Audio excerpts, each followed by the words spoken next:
తాజాగా రాజమౌళి ఓ interesting video share చేశారు. ఈ వీడియో ఒడిశాలోని డియోమాలి ట్రైల్కు సంబంధించినది. ఈ వీడియోలో ఆయన ఒడిశాలోని అత్యంత ఎత్తైన శిఖరం డియోమాలికి సోలో ట్రెక్కింగ్ చేసిన అనుభవాన్ని పంచుకున్నారు. వీడియోలో అక్కడి అద్భుతమైన ప్రకృతి దృశ్యాలు కనిపిస్తున్నాయి. శిఖరం పైనుంచి చూసే విశాలమైన దృశ్యం ఎంతో ఆకట్టుకుంటుందని రాజమౌళి పేర్కొన్నారు.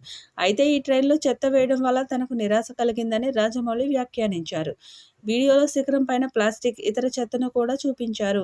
ఆయన తన పోస్టులో ఇలా రాశారు: డియోమాలి ఒడిశాలోని అత్యంత ఎత్తైన అద్భుతమైన శిఖరానికి సోలో ట్రెక్ చేయటం చాలా గొప్ప అనుభవం. పైనుంచి కనిపించే దృశ్యం అద్భుతంగా ఉంది.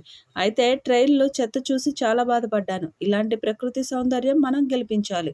కొంచెం బాధ్యతతో ఈ ప్రదేశాలను కాపాడవచ్చు.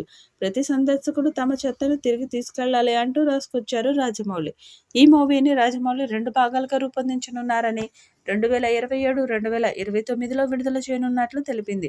1000 కోట్ల భారీ బడ్జెట్తో తెరకెక్కుతున్న ఈ ప్రాజెక్టులో Hanuman links, global action adventure అంశాలు మిళితమై ఉంటాయని చెబుతోంది. అంటే ఇది కేవలం అడ్వెంచర్ స్టోరీ మాత్రమే కాకుండా మిస్టిక్ ఎలిమెంట్స్ కూడా ఉండబోతున్నాయనే ఊహాగానాలు క్రియేట్ చేయడం విశేషం.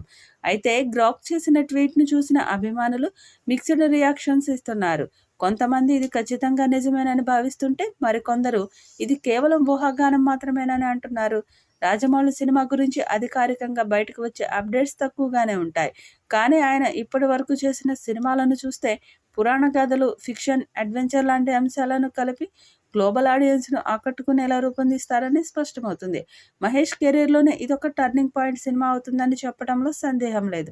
మరి ఈ చిత్రం ఎలాంటి రికార్డ్స్ క్రియేట్ చేస్తుందో చూడాలి. ఈ వీడియోపై మీ అభిప్రాయాన్ని కామెంట్ బాక్స్లో తెలియజేయండి. ఈ వీడియో మీకు నచ్చితే లైక్ చేయండి, షేర్ చేయండి, కామెంట్ చేయండి. మరిన్ని అప్డేట్స్ కోసం మన ఛానల్ని సబ్స్క్రైబ్ చేసుకోండి. అలాగే పక్కనే ఉన్న గంట సింబల్ని గట్టిగా కొట్టండి.